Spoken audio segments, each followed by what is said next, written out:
It's going to be pretty open. If you got questions, let's just ask them as we go. It's easier than trying to answer a whole bunch of questions at the end.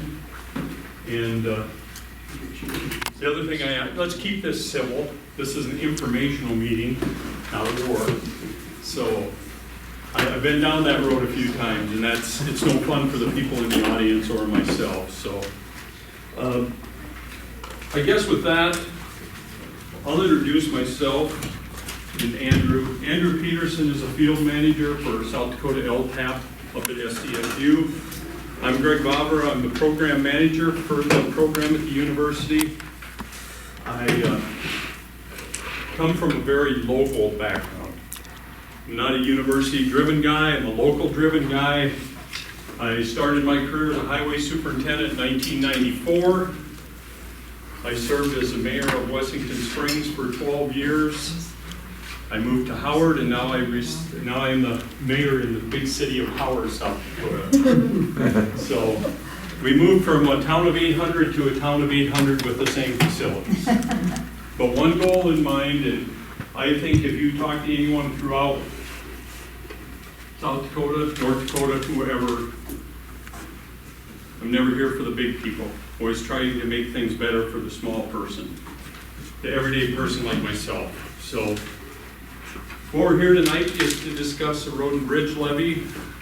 What's it look like? Where do we go with it?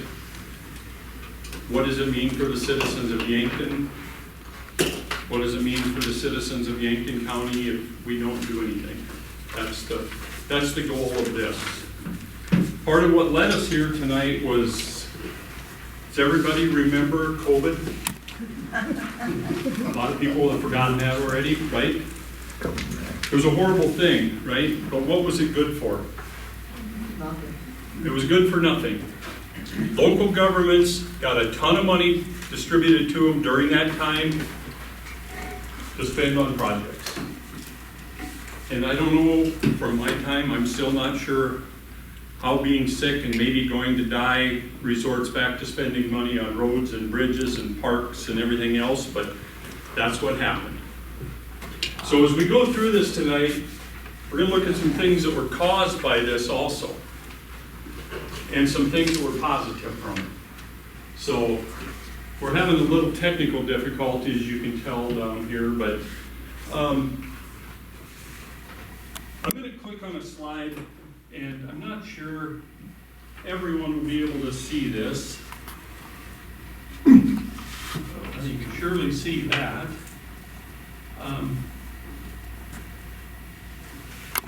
Okay, we're going to talk about this one. It's about the road and bridge levy, how we get to the percentages and all this thing. You can only maximize 60 cents in Yankton County, which I know seems like a lot, because of your overall evaluation of your county. Your overall evaluation is above $2 billion. So 60%, 60 cents per thousand is a maximum that you could levy. I done one of these about a month ago up in Corson County, very rural, small evaluation. They could have went to $1.20 per thousand, and they chose to settle at $1 per thousand. And part of their thing is the same boat that a lot of counties are in right now, is we don't have the funds to properly maintain roads. And that's what we're going to look at. How many of you live on an oil road? A few of you? Good oil road? Is it better than a gravel road? No. No? Mine was crushed. Okay. At some point, this might sound strange to people, at some point you have to upgrade to a gravel road. That's an upgrade. It is when the pavement gets to the point of failure. You know, we say cars nowadays, we look at an ADT rating to determine if we should be paved. That ADT rating for a paved, which is average daily traffic, should be at 600 vehicles per day to be a paved road. That's where you get your cost benefit from having pavement. We haven't traffic counted all of Yankton County, But I would be surprised if half of your paved system meets that requirement of 680 feet. So that is a tough decision. It's a tough decision everywhere. Brown County has milled 100 miles of asphalt in the last probably 7 years because they couldn't afford it. So before we start the presentation, let's just talk a little bit about what things cost. Does anybody want to guess what it costs to put a new asphalt surface on 1 mile of road? Well, I know bet Mike knows. they know that, but I want to know if the public has any idea what a 2-inch lift of asphalt costs on a paved road. 1.3 1.3. million. No, that's quite a bit. Well, if you're putting a 3-inch lift on, 2-inch lift, mill and overlay right now is about 200 to 210,000 a mile. So if you're working on a $5 million budget and you have 220 miles of pavement and it has a 20-year life cycle, you should pave about 11 miles a year.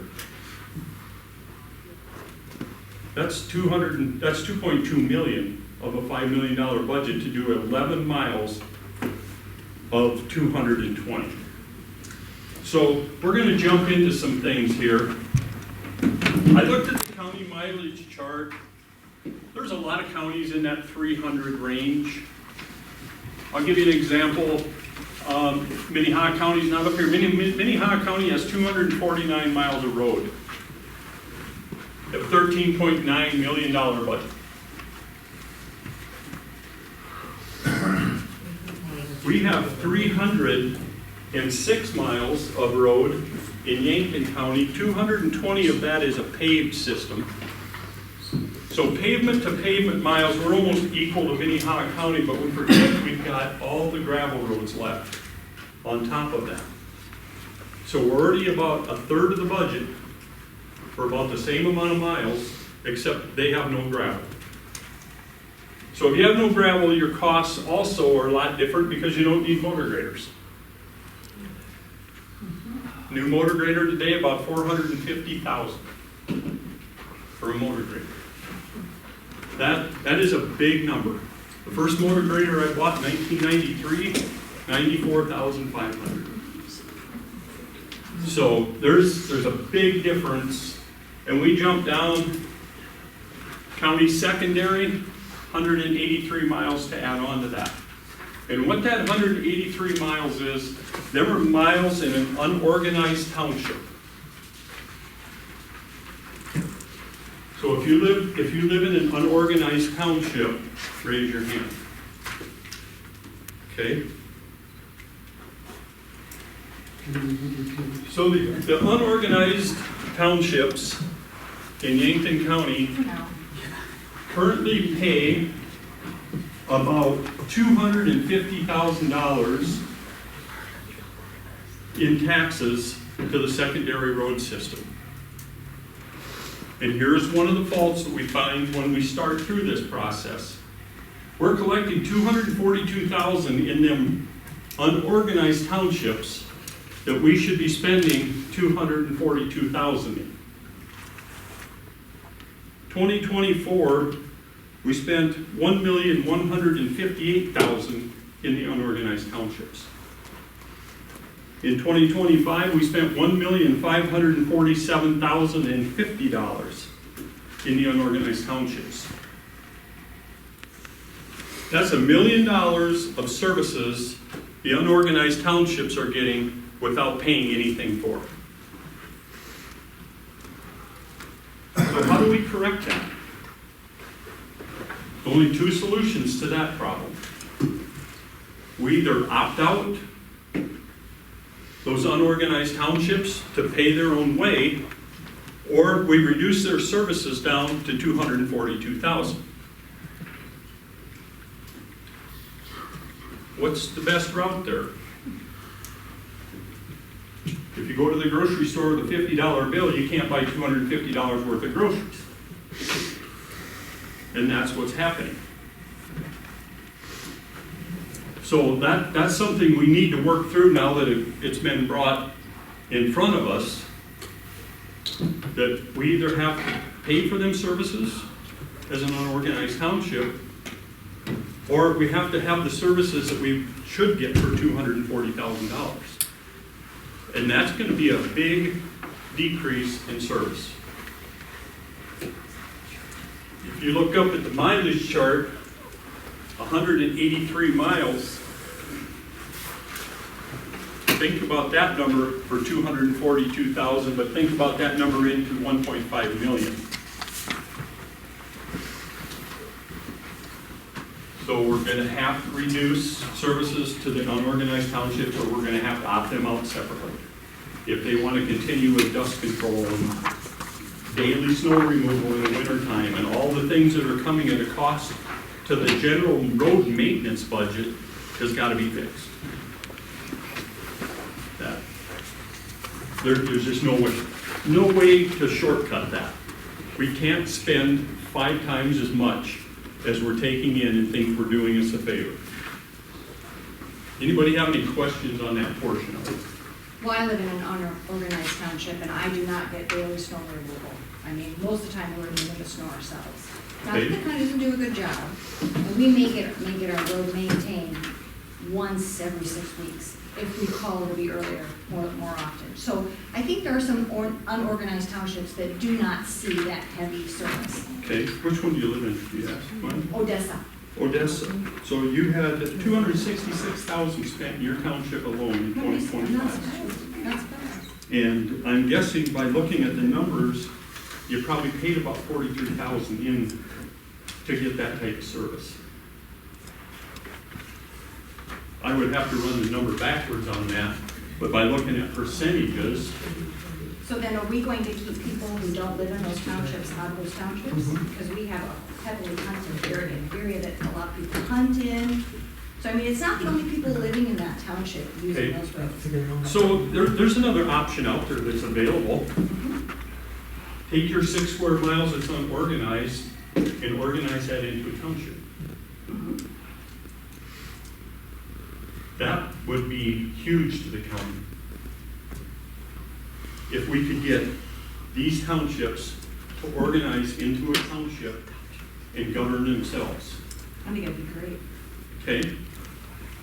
So, anybody else want to become a township that's now unorganized? Well, you have some partial townships already that, quite frankly, they are paying a secondary road tax because they're unorganized. But they've also, because a number of years ago, the county said, we're not building any more new roads, and we haven't.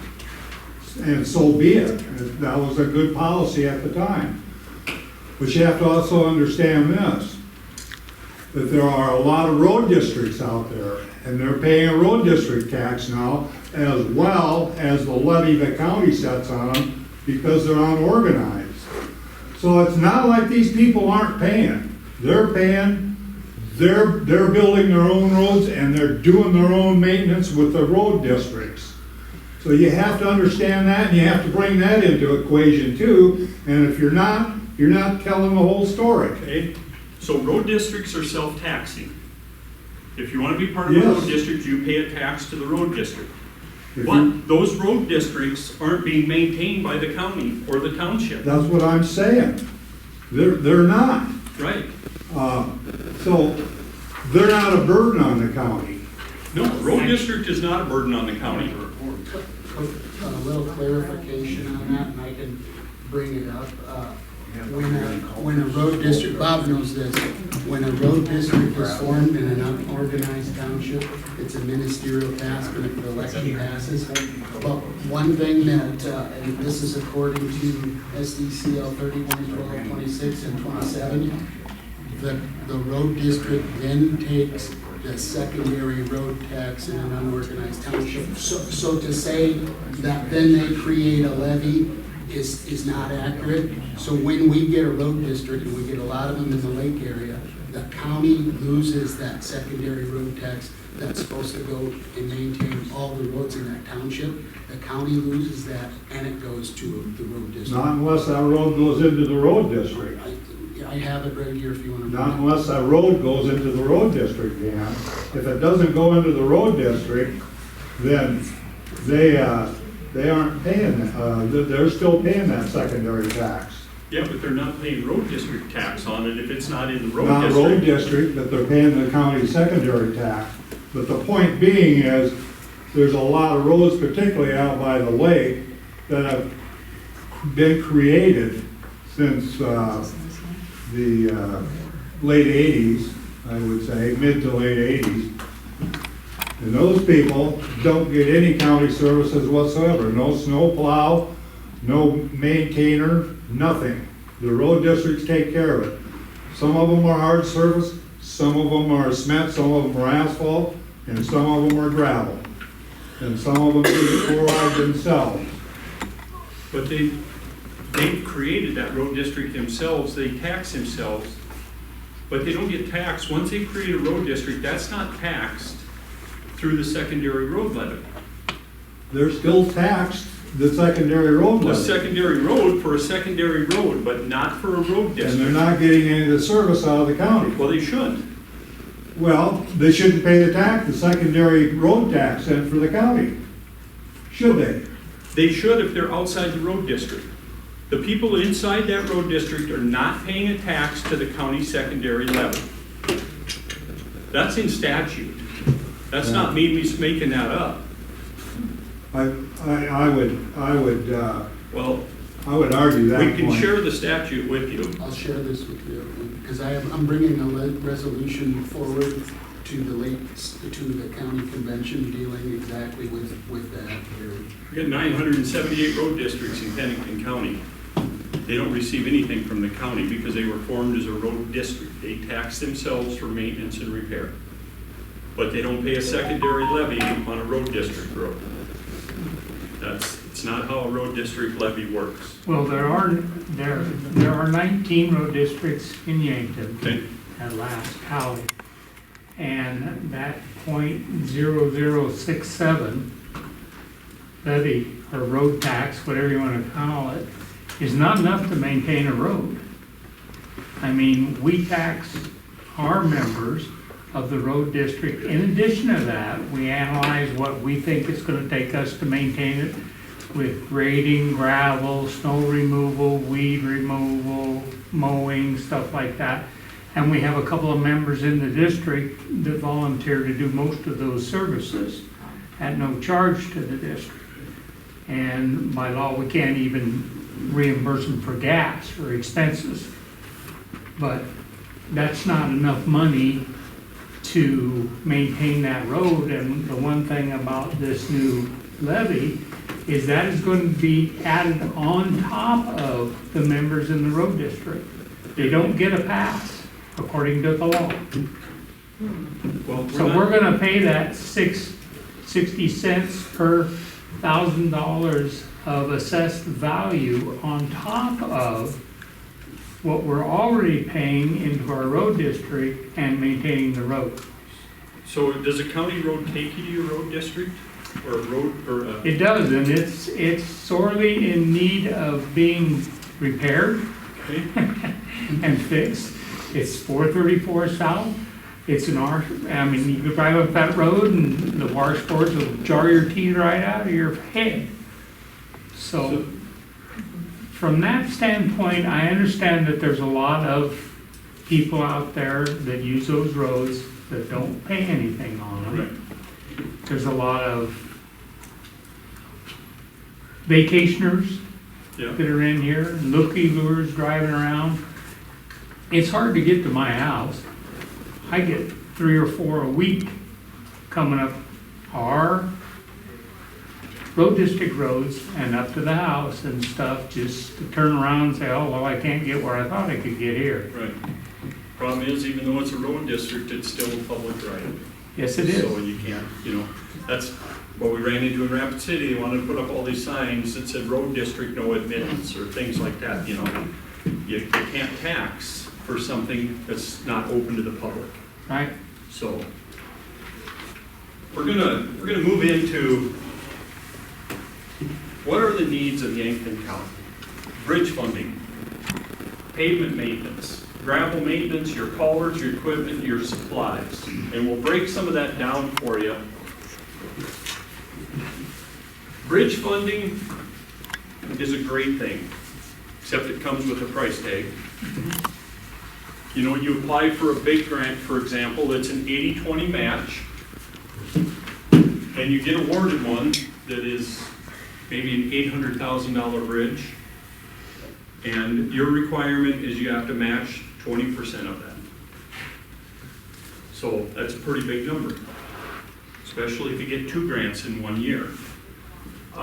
The other thing that goes along with that is all the federal restrictions. So once in a while, a county will do a small bridge on their own because they'll weigh out the option. Is it cheaper to do a small one on our own than run it through a program?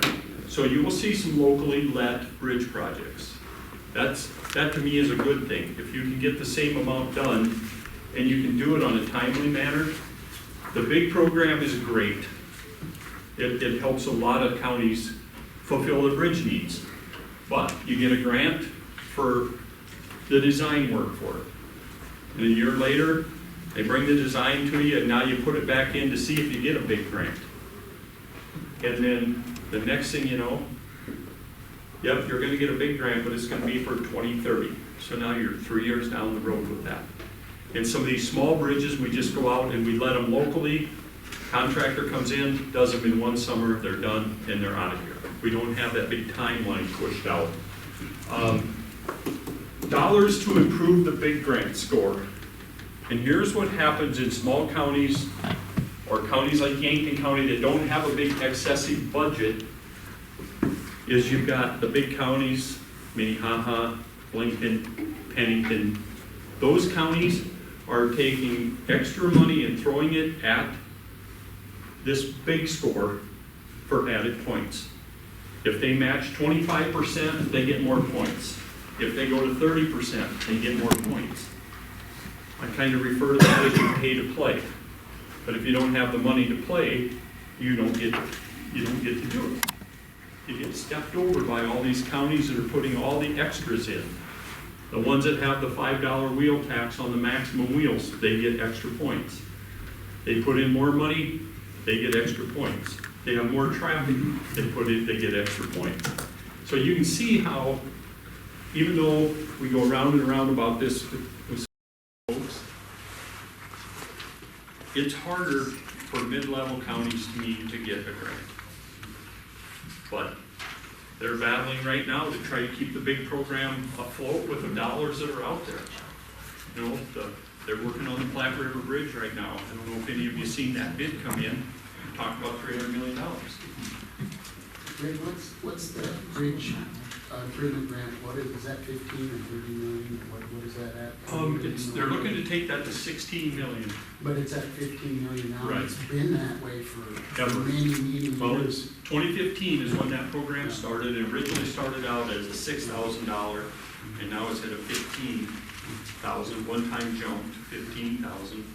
And I don't see it going up in the near future from there. And it buys a lot less now than it did. It does. 10 Yeah. years ago. And then preventing maintenance. So really right now, if we're looking at, Yankton County just received a federal bridge grant for design today. One of the big Jim River bridges. If design is approved and they come to bid with that in about 2 years, Yankton County needs about $3 million in match money to secure that grant. And that's at an 18.05% match. Because that bridge over the gym is going to be somewhere right now estimated out between 13 and 15 million. So if you're not putting any money away right now to save up for that grant, you're not going to have it when it comes. You're not going to have $3 million just laying around on the side to say, yeah, we'll accept that grant. And here's our $3 million. We're going to have to build into that over the next 2 to 3 years. Yankton County has 63 bridges. Currently, 17 of them are restricted. So that, you're looking at, what, 30%? A little less than 30% of your bridges right now are restricted. And I will say, that number would be far greater if it wouldn't have been for COVID. Because the county did a lot of bridges in the last 4 years, catching up. Otherwise, we've probably been looking 25 or 26 bridges that would be deficient right now. If you always think it's bad to drive on a rough road, imagine driving on a road that doesn't have a bridge. That's a little bit worse. And here's just some things that we pulled up for you to look at. These red ones are all deficient right now. They're all already posted for weight limits, and they only go down every year. They never get better. And right now, if you just look at the match numbers down to here, 2 million, 2.5 million, you know, in all 100,000, there's $5 million worth of bridges at 20% out there right now that are in poor condition. Pavement, Yankton County has 220 miles of hard surface, 20-year life expectancy, less than that if you do nothing approach to maintaining them, and sometimes you push that life cycle out if you do good maintenance. But here's our number, 11 miles is what we should overlay each year, $2.2 million. You should chip seal or microsurface 31 miles a year, 1.5 million. 31 miles of crack treatment, 186,000. Pavement cost maintenance-wise per year, $3,886,000. And I'm only really giving you maintenance numbers. This isn't about a big road project where we go out and do a regrading and reshape the ditches and take the right-of-way back and start fresh. Because that gets into the $1 million per mile range. So that's a look at your pavements. And part of the reason, and I think, not just because he's in the room, I think Mike's done a pretty good job in the last 5 years of catching up on a lot of what hadn't been done. I was down here in 2019 and talked about some other road issues. And at that time, about 35 or 40% of your pavement was almost to the failing condition. And so they've come a long ways. They've done a lot of microsurfacing, which is a great product, and you get 10 years out of it, but it's not a cheap process either. And you still have maintenance on those items. The yeah. That 3.8 million too, that's not including the fuel, the cutting edges for snow removal, salt, sand, Yeah. breakdowns, repairs. And I've got some of that here in a slide coming up. And that just covers, this number just covers our paved roads. And then we jump into our gravel maintenance. We got 263 miles of county primary and secondary gravels. We try to always gravel in a 10-year life cycle. So we got to do 26 miles each year, $14.80 a ton to put that gravel in place. So $461,760 plus your routine maintenance gives you a gravel maintenance budget of about $619,000. And I can tell you, when we look at the county budget coming up, we're not even remotely close to that number. We're probably on a 30-year life cycle for what they have budgeted for gravel. So your two majors are gravel and pavement maintenance, and your big animal in there is going to be the bridges. So I've got some numbers here. I did a Legislative Research Council briefing out in Pierre when we started looking at numbers coming in after the COVID started. And they said in 2022, we want to look back and compare costs to 10 years ago, and can you bring that to us? So we did. Across the board, we got a 50% increase over them 10 years. And 50% over 10 years doesn't seem terrible. It's 5% a year. But what had happened is we went 1 or 2%, 1 or 2%, 1 or 2%. And COVID coming, we went 10 and 10 and 10. And that is what really buried us even on the gravel roads. Some more inflationary costs. These are your asphalt materials. Somewhere during COVID, that black fog seal we sprayed on the road went from $459 a ton to $1,250 a ton. If you took them 5 items, you're looking well over 100% increase in costs in that 10-year period.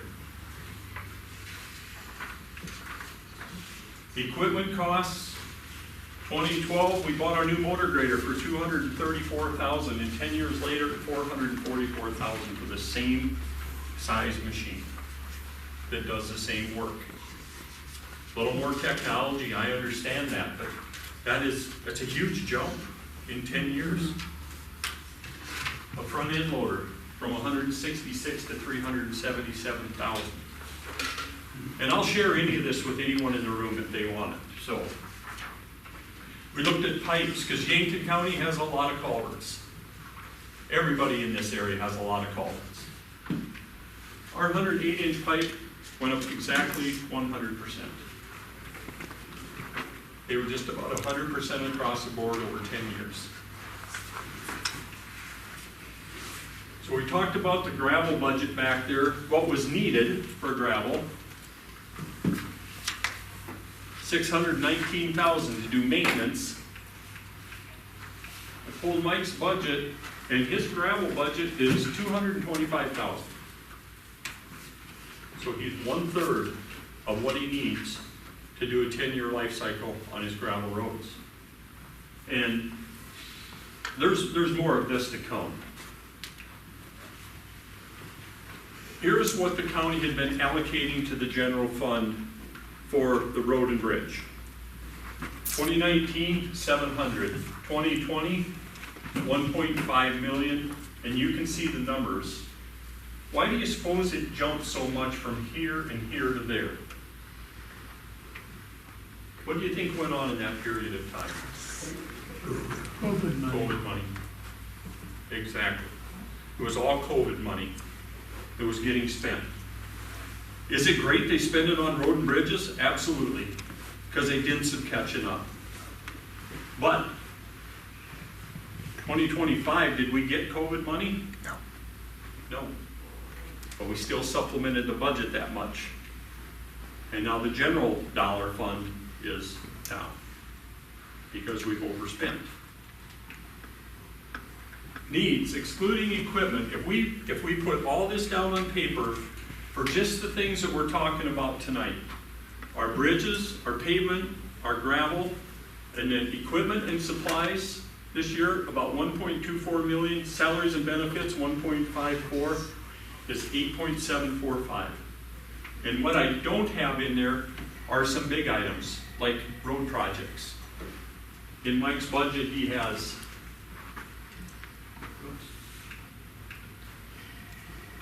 if you look in here, road supplies 490, repairs and maintenance 290, gravel annual projects 466. I didn't put any of that into that dollar value at the end. So right now, we're trying to figure out how to make improvements and how to move forward when we have an $8 million need, almost a $9 million maintenance need, and we have a $5.1 million budget. And I think that's why the county is looking to do a levy to try to keep the roads in better shape. So let's look at where our tax dollars go. How many of you have ever looked at this chart? A few of you. But right now, 64 cents of every dollar from the county taxes goes to the school district. I don't know if some of you maybe heard, I said I was out in Corson County doing the same thing for Corson County about a month and a half ago. And they have the highest school of anyone in South Dakota at 69.6% of every tax dollar goes to the school districts. So if you think of a big rural county like that and spending 70 cents of every dollar in the school district, that it's hard to fathom what everyone else is supposed to work off of. And then your city tax distribution, it's a little bit less, you know, at the city level, but it's still, at the county level, is a big number. So you think of the county gets 25% of every dollar. So they get a quarter of each dollar. So when I was a highway superintendent, I would have guys come in and say to me, Jesus, I just went and paid my taxes. It was $4,000. He said, when are you gonna pave my road? Well, out of his $4,000, the highway department, I got $580. So I would ask him where he'd like me to dump that load and a half of gravel on his mile. That was gonna be his pavement for the next year. It's a different world now, and I'm just as bad as anybody. I'm a citizen that's dependent upon the road network. And if you don't have a road network, you don't have much. If you're a farmer and you can't get to the elevator, that's not good. You sell goods and services and need to get to town, it's not good. I see a few of you may have children in school. Not many, I hope, or they've been there for a while, but I take that lightheartedly. My youngest is 42, so he's been out of school for quite some time.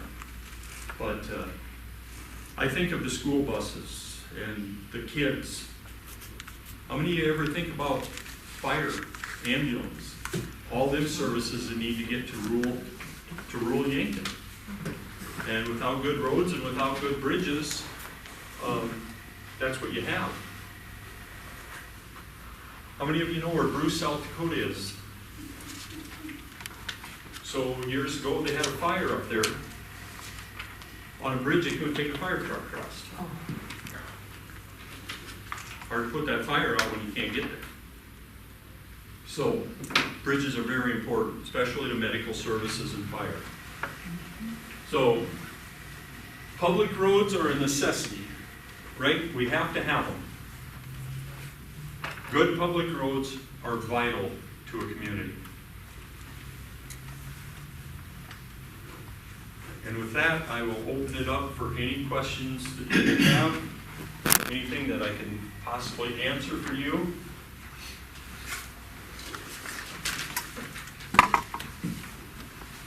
So this is the smallest levy I've worked on out of the 6. We've had 5 at 90 and 1 at $1 per 1,000. And I understand that doesn't raise near as much money when you live in Corson County. But you would be surprised when I did a public meeting in Morristown in Corson County. Morristown is a population of 18 people. They have a bar where the meeting was held. And post office. And I had 40 people at that meeting. I think 38 of them come to the bar part of it, and 2 came to see me, but nonetheless, they were there. And there was a lot of questions afterwards. And, you know, one thing that I heard in all the counties I've been working in is they think the roads are decent, and they don't want to go backwards any further. And especially Corson. And when I was at the Corson County meeting, I had people there from Seebach, and I had people there from other surrounding counties wanting to know what this is all about, because they said, we don't know why you're asking for more money, because your roads are already 10 times better than ours. And they said, well, our goal is to keep them 10 times better than yours. So, questions? You talked about a 10-year cycle. Yeah. I don't know what generated that as a goal, but what about a 20-year cycle? What does that do to cost?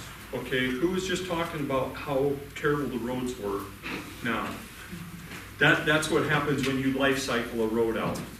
Well, that's what I don't know is what cycle we're on now. Some of you might be on a 20-year right now.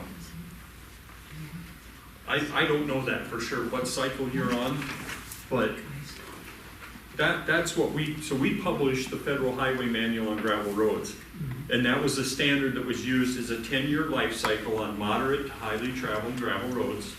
Yeah, you can get by on some of your smaller circuits, you know, with maybe a longer term or less material, but I've talked to Mike about this, I've talked to a lot of superintendents about this. When you go out and you're dumping a load of gravel on your mile, and your mile, and your mile, and your mile, and you're just chasing yourself constantly, we need to start building to where your road's already terrible. I'm just using you as an example. Your road's already terrible, so why go out and make a couple hundred feet of it better? We've got to start by doing projects of gravel where we make 26 miles of really good this year that we don't have to deal with next year. And we do 26 the next year and 26 the next year until now we've got a 2 or 3 inch layer of gravel, everything that we can maintain. Then we don't have to go out and chase all them dark spots on the road and put a load of gravel at the intersection. And over time you build a system that's sustainable that way. Big dairy up north, that township has been chasing themselves for 3 years because of the dairy. They're going out and putting an inch of gravel down here and an inch of gravel down there. I've met with them guys, I don't know how many times, Andrew, half a dozen times. I'm like, you guys have to start just saying, we're gonna gravel these 4 miles this year and these 4 miles next year. Start with your highest traffic and work your way backwards. And they've now started that. And the guy just seen you here a month ago in Sioux Falls, and he goes, God, he goes, that road we did last year, we haven't done nothing to that this year. That's the point. Build something that you don't have to constantly maintain. But this is a starting point where you address, you know, the township problem is another issue outside of this. But this gives you an idea of what costs have done, where your tax dollars are going, and why is it important to have good roads. There's a lot of things. There's safety, there's agriculture, we have to have roads and bridges. And you know, if you guys get quite a few tourists in this area. I would want to be proud of what they're driving on, not be ashamed at what they're driving on to go look at things. So, questions? So, aside from the levy that we have right now, what would the levy have to be at to go from maintenance to actually being able to do something with the roads? Oh, you couldn't get there. I'm just being flat out honest with you. You are maxed out at 60 cents per thousand. So that's what you're gonna get. That is the maximum you can tax under codified law. Okay, so then if we can't tax anymore, what's the budget number we have to get at to be able to go from maintenance to actually doing something? I think you need to get, and you correct me, Mike, if I'm wrong, I think you need to get to 7 million. If you want to keep seeing continuous improvement. That was the years that we did big pavement projects, that's where we were at, was at 7 million. Right. And that's where the COVID dollars got you to. So, you know, the thing about a wheel or road and bridge tax like this is it's all going to road and bridge. It's not getting spent to school, and it's not getting spent for other things. It's going to roads and bridges. And what's the sale for the cities, right? What do the cities get out of this? They get people to come in, number one, but they also get a percentage of this opt-out comes back to each city in Yankton County. And that's done on a formula with mileage. And I don't know what currently Yankton would get back from this, but it's by how many miles of maintained road you have within your city, then there's a formula. So if the city paid in, say Yankton paid $100,000 in residential taxes that go to the county, you would get 25% of that back to the city. Well, the city currently levies a Yankton City road tax, Okay? and it's not done by value, it's done by lineal footage. frontage. front footage assessment. Yes. And, you know, I would say the average lot in Yankton probably has $40 on it. But I can't get $25 out of the city to fix the curb that they ran a loader through last winter. So there.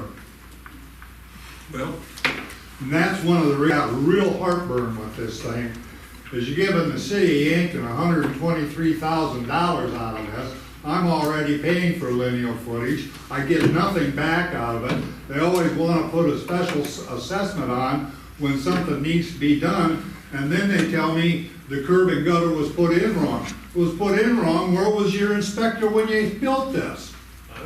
Don't blame me. Don't tell me I have to pay for it. I'm not the inspector, but I can tell you when something is done wrong and the curb is dropping and the gutter is dropping further than the curb and you got standing water, and that's, you know, the county has made some progress, I would say. Years ago, we had a highway superintendent whose goal, which is crazy as hell, was to have every other mile hard surface road. Just about made it. Just about made it. But a lot of those hard surface roads were simply blotter roads. right. And there's where the maintenance came in, was on the blotter. Not so much so on the asphalt, Right. but on the blotter.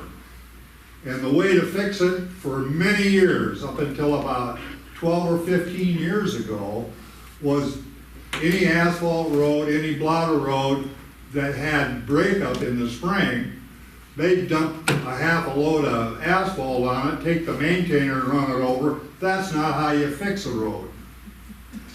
And I was instrumental in them getting a grinder and going out and removing that, putting a good base under it, and then putting the asphalt down. They have a lot less problems.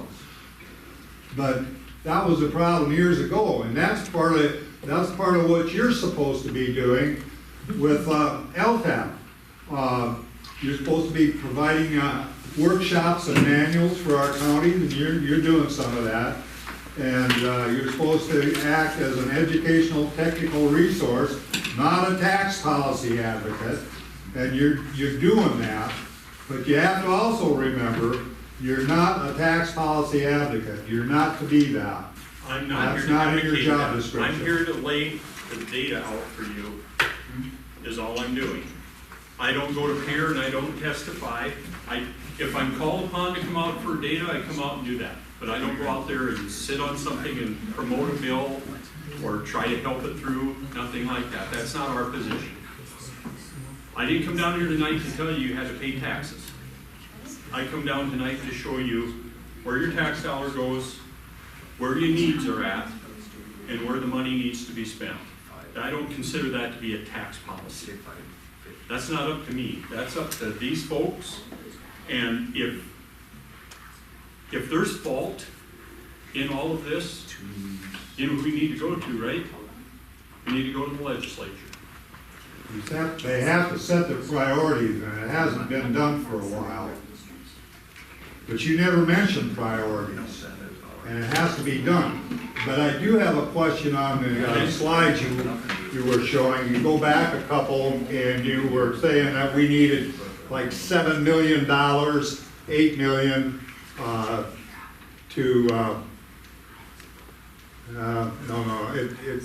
it's further towards the end. Right here, right here. Yeah. 8 million, 8.7 million. Now you're looking at 1 year on that? 1 year's not gonna fix it. Well, that's what I'm asking you. But the point is this, they took the top of the levy. We have a $2 billion, in excess of $2 billion levy here, and they took the maximum they could take. Now, granted, some of the former county commissions went into debt to put a bridge in.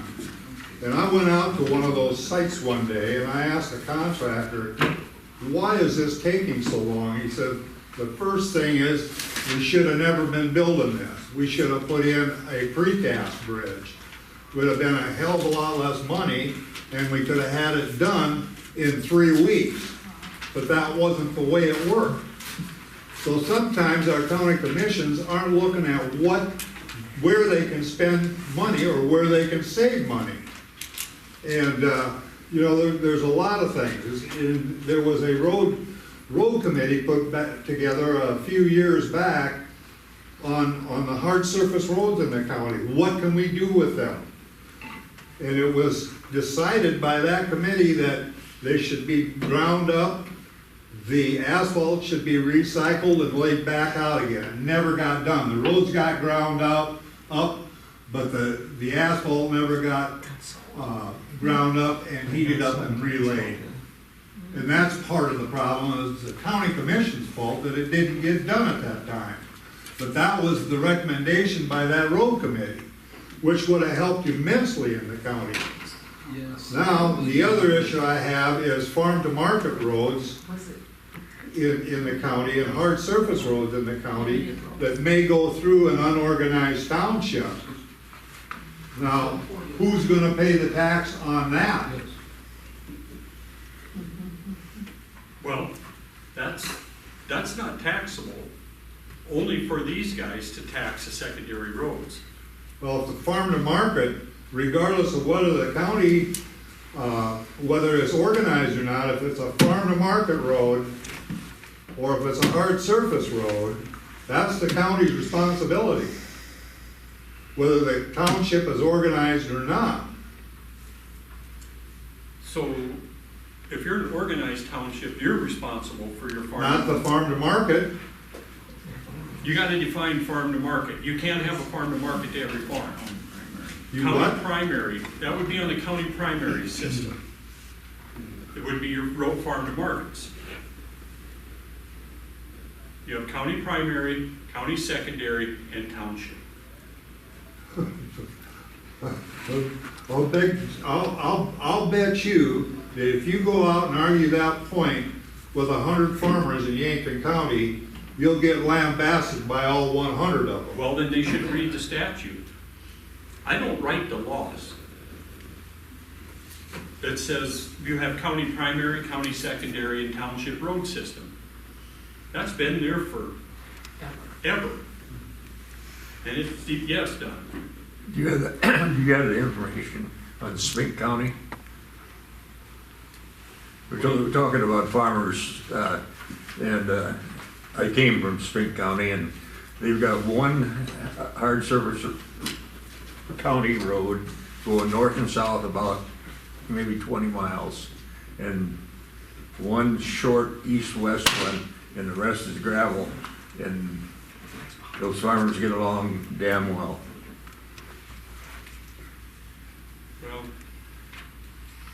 I'm not here to decide which farmer gets better roads and which one doesn't. And then you talk about, well, that's the max you're gonna go after right away. You think a better plan would go after part of it now and a little more like staggered as we go out? I hate to save money in the county coffers because when I was on the county commission, we put $1.1 million in a road and bridge fund, specifically to meet match on a bridge over the Jim River, which was not the Stone Church Bridge, it was another bridge. We thought that that was a more critical need. Consequently, the next county commission that came along pulled the money out and spent it. What did they spend it on? Nobody knows. And that's what's really galling me right now. We don't know where this money goes sometimes. But that money was specifically put away because we were over the 40% unobligated cash from one fiscal year to the other. We had the money, so we put 1.1 million in there to meet a federal match on that bridge. It's gone, it's not there. It's out of that bridge and road fund. I don't know what happened to it, and really nobody else does. Can't tell me. It got spent in the general fund somehow. there's not much faith, love, and trust in county officials using taxpayers' money anymore. That's the big problem. But I do appreciate the fact that you're trying to So educate you them are a on some of these representative other issues here, Well, cost saving. and for me, when we look at, yeah, you go for the max. I don't know if we're gonna keep seeing this trend, but we've been seeing this trend where we're growing 8–10% a year in construction costs, maintenance costs, everything costs. So the more of them we can get done in the next year or two with the full levy is 20% return in year 3, 4, because we've already caught up a bunch of it back here. I don't know if that makes sense to everyone. If I can do $100,000 worth of projects this year with $100,000, and I push that down 2 years, now that same thing is gonna do $100,000 worth of work, but it's gonna cost me $120,000. So the farther we delay, we always talk about in the maintenance world, for every dollar that we don't spend on maintenance, it costs us $6 in construction costs. And pavement is the #1 place we can look at that. If you don't crack seal and you don't chip seal and keep the moisture out of the road, it's gonna fail prematurely. And then it's expensive. You know, we get a good example, Minor County, damn good pavement maintenance. Very good. They are on a strict schedule. They chip seal, they crack seal this year, the next year they chip seal, fog it, let it go for 7 years. They've done that ever since I've known them in Minor County. Their pave system is as good as anyone's because they've taken care of them. The ones that don't take care of them can tell you what you have. If you want to go for a drive, this isn't to throw anybody under the bus. Go up and drive Lake County at Madison. I would say 80% of that road system is in failure, the paved system, because they've done no maintenance. And you can't continue down that path, or the next thing you're gonna have what the poor gentleman in the back has. I just wonder why they don't consider the residents that are living on that road. Where my house is built, I'm up on a slight hill. Summertime, I'm covered in dust, and nobody seems to understand that. Well, I understand it. 100%. Especially when you're on an asphalt road for 20 years. And it's different, because you've been here for 20 years, you know. We get people that move in all the time to other areas, and they start calling our office, complaining about the dust and the gravel roads. I'm like, you moved to southern Han County. We don't pave that section of road because there's only 4 people that live on it. But I will say, expectations from the public has increased greatly. They don't want to drive on rough roads. They want to have their snow moved off. They want emergency services, like right now. And that's the world we live in today. I was looking at a chart today about what it costs per day for like a road levy. And we'll go drink a Starbucks every day at $6, $180 a month, and the levy costs you $22 a month. But we'd rather drink our coffee. I'm not a coffee drinker, so it doesn't matter to me, but we'd rather drink our coffee than drive on a good road. Not necessarily. Exactly. We would rather spend our own money on our own things than we would entrust people who haven't been trustworthy with funds Right. with more money. So how many of you were at the last commission meeting when I spoke? Anybody here? What was the one thing I said the commission has to be? Transparent. They need to put a plan together where they're gonna spend the money, and they need to spend it. Sully County went through this 2 years ago, and they said the first thing we're gonna do is we're gonna put an overlay on from Agar West, or from Oneida West. Year 2, we're gonna go from Agar West. Year 3, we're gonna rebuild this road up by 1804. Guess what? First year, they did Oneida. The second year, they did Agar. The third year, they're working on the road up at 1804. They laid out a plan on what they were gonna spend the money on, and they followed it. Corson County already has a plan laid out for the next 5 years where they're gonna spend their money that they're gonna get in 2027. Can it fail? Absolutely it can fail. If you're non-transparent what you're gonna do with it, and you don't follow through on it, you know where you fix that? November, right? I mean, I hate to say that for a commissioner, but if you put a plan out there and you're gonna ask the money to trust you, or the community to trust you, you're gonna have to earn their trust. It's not just given. Yeah, Okay, I just want to make sure I have this straight in my head. okay? So, the road and bridge levy, if it passes, would be assessed to every property tax, whether or not you're in a road district Correct. Or a township. Or a township, or a township. Except those ones that are exempt from tax, right. like churches Churches. and If hospitals. you're in an organized township, you will benefit. So does that money then, so the That's money, Correct? Not correct. Because they're still gonna have a better farm to market road Right. than they have. What's the rest They of don't your have question? farm marker roads. They do, primary What's the counties. rest of your question? Right, but the organized townships will get nothing, will benefit from the road levy, I want to know other the than rest of the question. whereas the unorganized. Yes. okay, Wait so, till hands. so the other part of my question then is, if the levy is applied to every property that pays taxes, Correct. then does part of that levy go to the townships that are organized and part of it go to the road districts for them Not to to use the for their roads? districts. So none of that money then goes to those people who are already getting, like, they're basically not using the services of the county, correct? Not unless Because if you're- their road comes out and ends at Walmart. Or US Highway. Right, They'll but pay your for it, road but they won't district, get the money. but your road district just fixes the roads in the In their road district. Right. Because that's who's in it, is the people who live in that district. So then they would not benefit at all from the road tax, the levy, Not within the district. because, okay, that's what I Yeah. wanted to know. But the Yeah. road that drives up to their road Right, district, but every they road get to goes drive on. outside of their, yeah, right. Like your boulevard would be the perfect example of that, because Right. like you were saying, there's all those, every street you go over off almost has a, I was just looking at that, has a road district.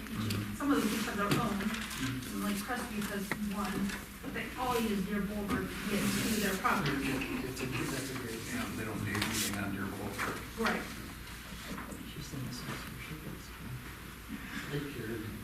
No, I was just trying to get her. Yeah. You got derailed here, sorry about that. so your boulevard is a road district. No, No, but all we're, the we're.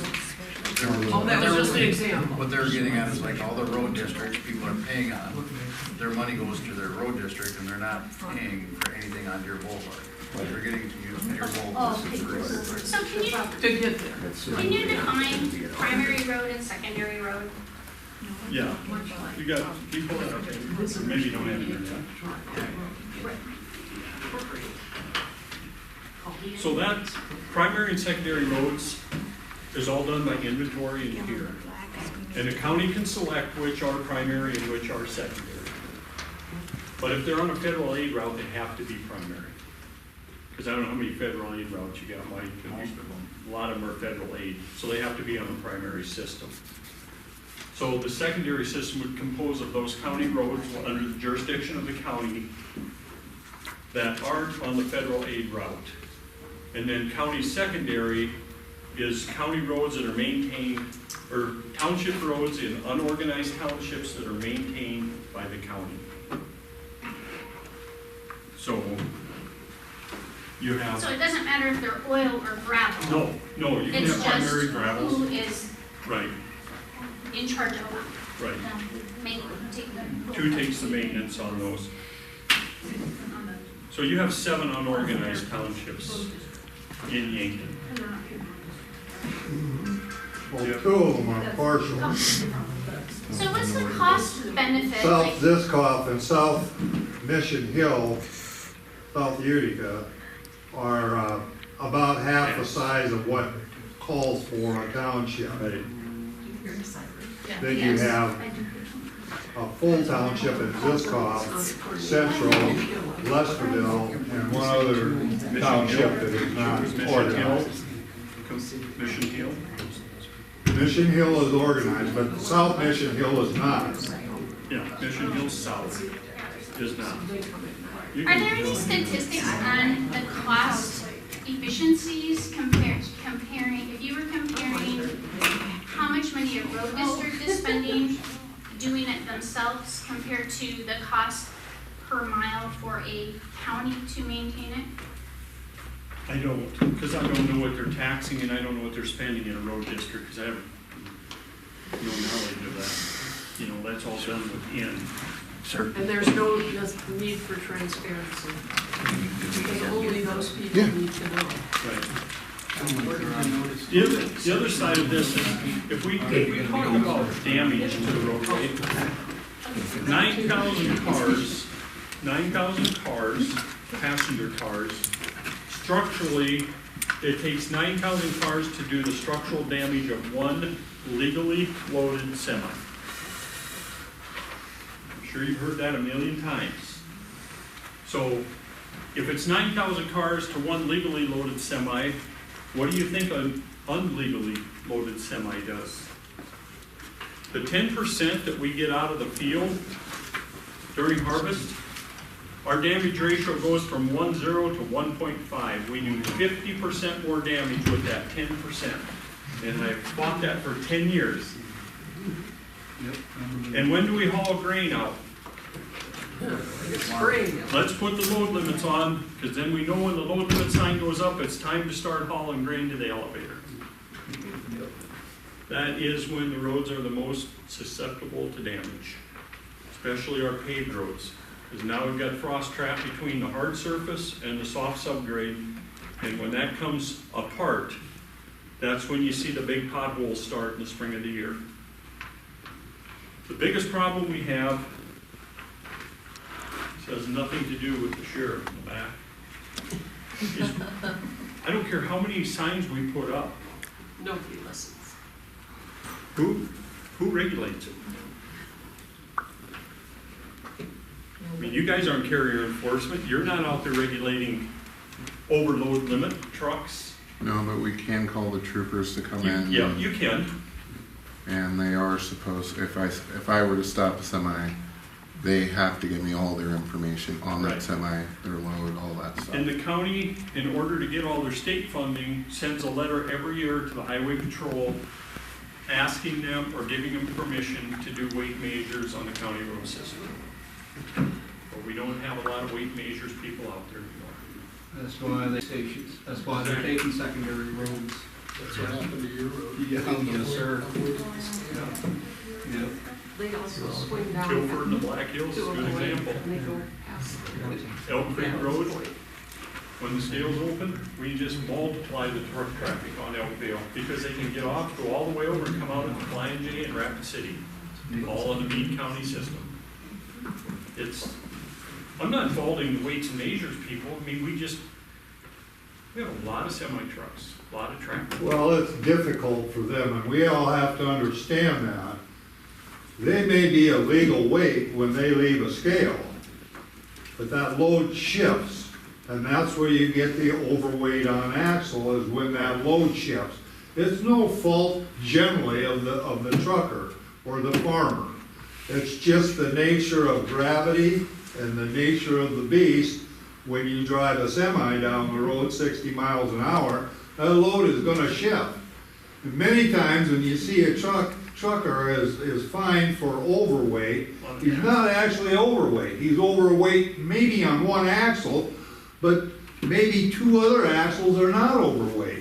But it's his responsibility as the driver hauling that load to follow the rules.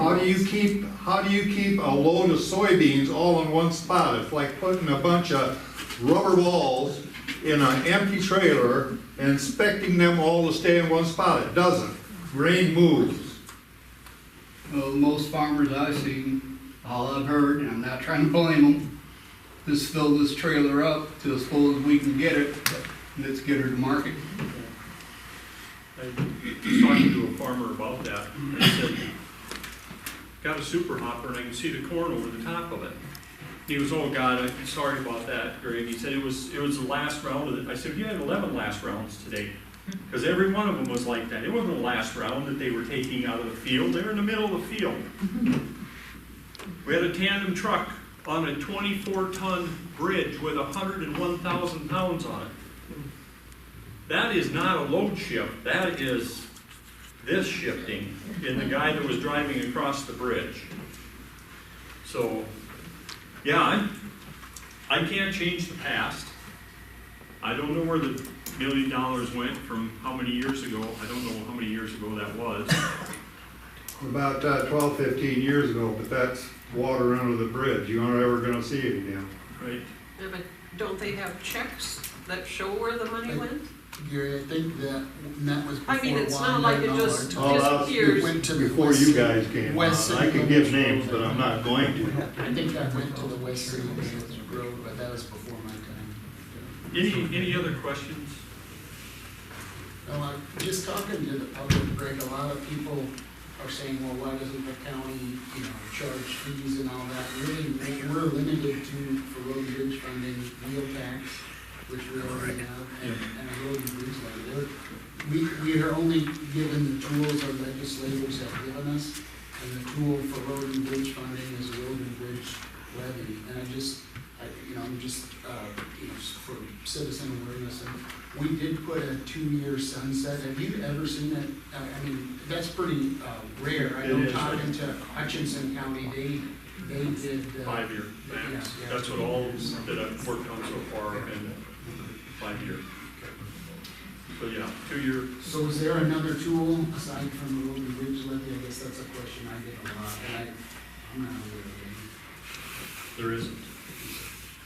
There's a lot of money out there, but not for what you need it for, right? I mean, we have the Safe Streets for All grant program. Federal Highway came out with. Front loaded that thing with more money than we could ever spend on Safe Streets for All. And then you pick up the application for it, it's 80 pages long. And now we're paying a consultant $100,000 to design a sidewalk for us, because that's what we have to do. We've had one SS for All project in the whole state of South Dakota in 3 years, and that's in Lincoln County. Now, if you need a bike path, go to Peter, get a bike path. If you need a trail, something like that. I serve on 2 or 3 committees out there. Safe Streets for All isn't one of them, but safe transportation for every pedestrian. We have grants out there. Great, if you're putting sidewalk in and crosswalks for kids at the schools and safety items like that, on the public highways, but not to go out and build roads. Can you fix that? Fix it in November. But we haven't made a plan yet on any precise plan yet. Right. But that is exactly what we talked to Mike already about doing, is to start making plans for what to do with this money. One of the things that I want to see done with money is, I do want to see money going into the reserve fund for larger projects down the road, Leeds Bridge maybe, or whatever else might be coming up before that, so that we aren't caught scrambling. And then the other thing is too, is like we've had things on our 5-year plan that have been pushed off, and we want to start getting to those. So, but as you also pointed out, there's a lot of things where we're just really pushing the maintenance, and we need to get ourselves into something that's a maintainable road system. And on that, Ryan, Mike and I had a pretty good conversation, and I can't speak for Wanda and Don, but I'm sure they're on board. Would you guys feel more comfortable if we did something like a resolution putting this funding toward a bridge project or a particular project? I thought we weren't gonna do a bridge, I thought we were gonna do a road. Well, I want you to fix my road, please. Well, I guess this is, everybody wants something. And the reason I ask this is, just today, Greg mentioned it, we did get a grant for the engineering study of Fleet's Bridge, design study. So what does that mean? We're very competitive for that. So in about 2 years, we'll, correct me if I'm wrong, we'll apply for that bridge. It'll be minimum of 12, maybe $15 million to replace that We'll be bridge. on the hook for about 3 million. Yeah, so this is what, Yeah, so, but I hate to tax everybody in the county to fix well, that bridge. if Kind of that Kind of bridge, trying to use yeah. that bridge. That's how the taxes work, though, man. If that bridge fails right now, which, I mean, that bridge was a bad That's the only bridge I've ever driven. 20 years on. ago, All for that right? bridge. Yeah, If that that was a priority for Johnson us. Bridge, don't even know what that is. So, I guess if that bridge fails, there's no way that we can, we'll be able to repair it without a bridge improvement grant and the levy. I mean, you guys saw our budget is 5 million in 3 years. If we didn't spend any money on anything else, 15 million, but that's not realistic. So if that would make you guys feel better, I think Ryan and I. Well, the could other draw option is, something up. the other option is, as he says, like, we have to scale our road system down to a feasible road system, which means things like Fleet's Bridge will probably have to go away. Things like paved roads, they'll have to get ground up and turned to gravel because they're gonna be cheaper to maintain, especially if they don't have the traffic that a paved road requires. Those are the hard things, like if we don't have the money to maintain Something this has to go. luxury road system, then we have to start scaling it back. Or we can raise this levy and pay for it. So those are the questions, that's before you. Does anybody think we should spend like less money and want less, I mean, worse roads? Like It's worse not roads? necessarily that we want to spend less money, but if you don't have the budget to do more work, then what are you gonna do? Because how are you going to, if we don't even have the budget to do anything now, how are you gonna come up with $3 million for that grant? To 303. I If we think don't have the By the money way, it's the issue tax is money too. taxation. It isn't like Here it's we free are in money. the midst of a property tax reduction. Somebody And we're paid that talking tax. about a road levy, a road and bridge levy, an additional tax. For And the we're rest. talking about a tax shift with sales tax. And I can tell you this, there are a lot of people in this community, in this county, living in houses they may not be able to live in much longer. And that's a fact. There's a lot of people that are close to getting their meters pulled out of their house for electricity because they can't pay the electricity bill. And that's the whole issue here. How much more can you put on the back of taxpayers? Where do you have to cut corners? And do you have to take another asphalt road out? Maybe. You know? It might be a good idea to let some of the 1 million visitors that come to Yankton pay for some of the use of the roads and the law I tell you what, enforcement. Wanda, I don't wanna hear it. Go out to Pennington County, go out to Custer County, and you won't find many hard surface roads out there, outside of state highways and federal highways. And that's a fact, Jack. Everything is gravel. So I don't wanna hear it. If they wanna go out to the lake, they got a state highway that takes them right out there, and they'll get out there. But the problem is, they may not be able to afford a $80,000 camper in the near future. For people to tell me that Custer and Pennington County are gonna lose all this money, when you don't find many county hard surface roads out there, is a bogus story. Those guys fight tooth and nail to get a cattle guard put in, for crying out loud. We're having another budget I'm meeting pretty sure tomorrow at 11. You guys are Pennington all County and invited. Custer County have a lot of national parks, so you can't put roads in. I'll stick around, So- if you guys wanna visit with me in private too.